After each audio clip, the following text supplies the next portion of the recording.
Christian qui demande quand est-ce qu'on met un wa?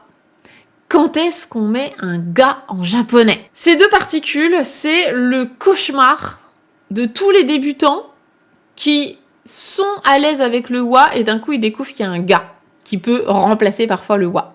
Et là on se dit attends. Tout ce que j'ai appris jusqu'à présent, je faisais mes phrases avec wa, ça se passait bien. Pourquoi là on met un ga à la place de ce que j'ai mis en wa? Ou pourquoi alors que là moi j'aurais mis un ga, et ben du coup on nous met un wa. Et là il y a un peu notre monde qui s'effondre. Je vous rassure, ça va bien se passer. Ça va bien se passer. Alors déjà, moi, comment j'explique ça? Quand on est élève grand débutant, dans Objectif Japon, c'est ce que je vous fais apprendre aussi dans mon livre, je vous fais apprendre une manière, qui est la manière passe-partout, qui est la manière très bien, très classique, que vous pouvez utiliser à toutes les sauces, d'utiliser wa, et je vous fais apprendre que ga va dans certains contextes, va avec certains verbes ou certains adjectifs. Comme ça, au moins, on a déjà des lignes claires dans notre tête. On sait que ça, c'est correct, ça, c'est correct. Donc le wa, c'est la particule de thème. C'est quelque chose qui n'existe pas en français en tant que tel, puisque nous, on a juste des sujets dans nos phrases. En japonais, ils font la distinction de thème et sujet. La particule wa, c'est la particule de thème. Donc c'est celle qui s'écrit ha, mais qui se prononce wa. En français, vous pouvez le traduire par en ce qui concerne ce thème. Donc je vais donner une information sur ce thème-là. Par exemple, phrase toute simple, la première phrase que vous apprenez en général en japonais, c'est à vous présenter. Watashi wa Sophie desu.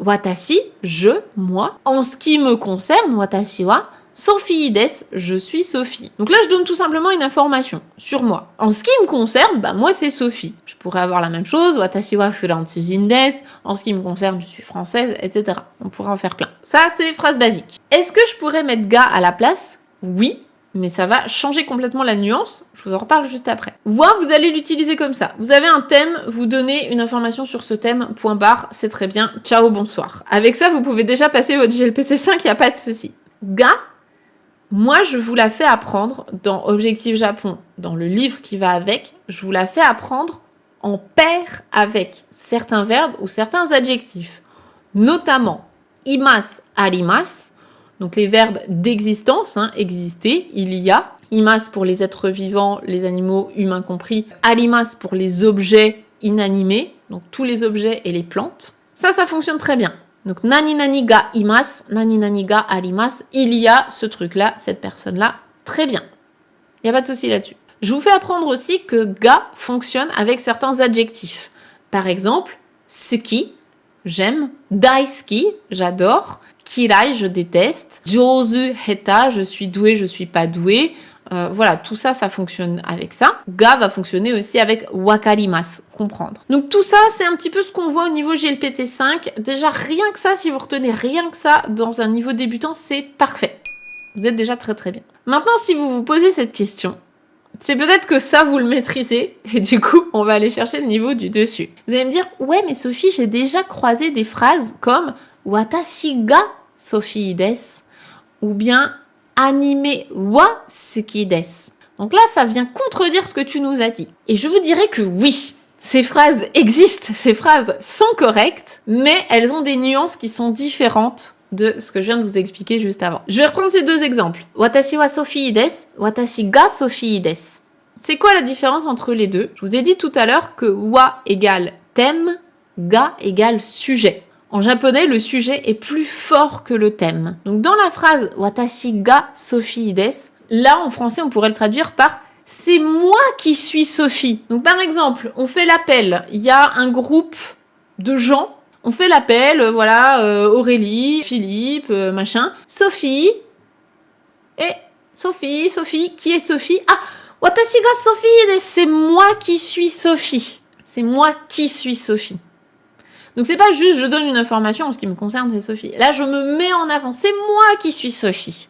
Ou bien, autre exemple, on fait pareil, il y a un groupe, et puis il y a plein de nationalités différentes, et on m'a dit qu'il y avait une Française dans le groupe, c'est qui la Française? Watashi ga Furansuzin desu. C'est moi qui suis française, c'est moi qui suis la Française. Je me mets en avant. Donc c'est pour ça que ga c'est plus fort, et clairement, si vous remplacez ga par wa, dans tous les cas, ça ne fonctionne pas. Vous pouvez pas le remplacer dans 100% des cas, sinon vous allez vraiment avoir des nuances bizarres dans votre phrase et on va se dire, bah, pour qui elle se prend celle-là?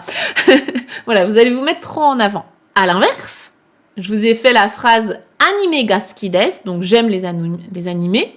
Là, c'est très bien, on se met pas spécialement en avant. Si vous dites à la place anime wa suki desu, là, on a l'impression qu'il y a une comparaison. Peut-être que vous comparez les mangas et les animés. Je vous rappelle, d'ailleurs, ça c'est une faute que j'entends encore trop de fois, tout le temps, tous les jours, et j'en peux plus. Les animés, c'est un dessin animé. C'est ce que vous regardez. C'est animé, ça bouge. Les mangas, c'est papier. Donc si vous me dites que vous regardez des mangas, vous êtes comme ça. C'est pas fun. Regarder un manga, c'est vraiment pas fun. On lit un manga et on regarde un animé. Donc voilà, arrêtez de faire cette faute parce que j'en peux plus. Je reviens à mon anime wa suki desu. Le wa, on peut le sentir dans ce genre de phrase comme une comparaison. Parce qu'on peut faire des phrases avec 2 fois la particule wa, ça permet de comparer, de mettre en avant ça et ça. Voilà, on compare. Donc par exemple, manga wa suki ja arimasen ga. Donc les mangas, j'aime pas ça. Mais anime wa suki desu. Mais les animés, j'aime bien. Donc ça peut fonctionner. Et donc si on entend juste « Ah, anime wa suki desu », en ce qui concerne les animés, j'aime bien, on a peut-être en tête que du coup, a priori, les mangas, vous aimez pas trop. Vous aimez pas trop lire, par contre, vous aimez bien les regarder à la télé. Voilà, c'est un peu sur ces nuances-là qu'on va aller. Et ces nuances-là, elles sont à un niveau plus avancé, c'est normal. Hein, on va chercher un petit peu plus en finesse dans nos propos. Donc quand on est grand débutant, on n'a vraiment pas besoin de s'embêter. Vous prenez juste ce que je vous ai dit tout à l'heure. Wa, je donne une information sur ce thème. Ga, ça fonctionne avec tel et tel verbe, tel et tel adjectif. Rien que ça, c'est génial. Et c'est vraiment ce qu'on aborde aussi dans le livre. C'est juste ces notions-là, c'est très bien. Si vous êtes à un niveau plus avancé, et du coup, on peut aller chercher un petit peu plus de finesse dans nos propos. Je vous renvoie aussi vers 2 vidéos complémentaires. J'avais fait une vidéo sur les particules ga, o, wa et ni. Donc, vous pouvez aller voir ça. Et j'avais fait aussi une autre vidéo spécifiquement sur aimer en japonais. Donc, comment dire aimer en japonais? Est-ce qu'on doit utiliser wa ou ga avec suki? Donc, ça ira un petit peu plus loin encore que ce que je viens de vous dire aujourd'hui. Voilà, j'espère que c'est plus clair. J'espère que ce sujet-là sera clair une bonne fois pour toutes parce que je sais que c'est l'embrouille.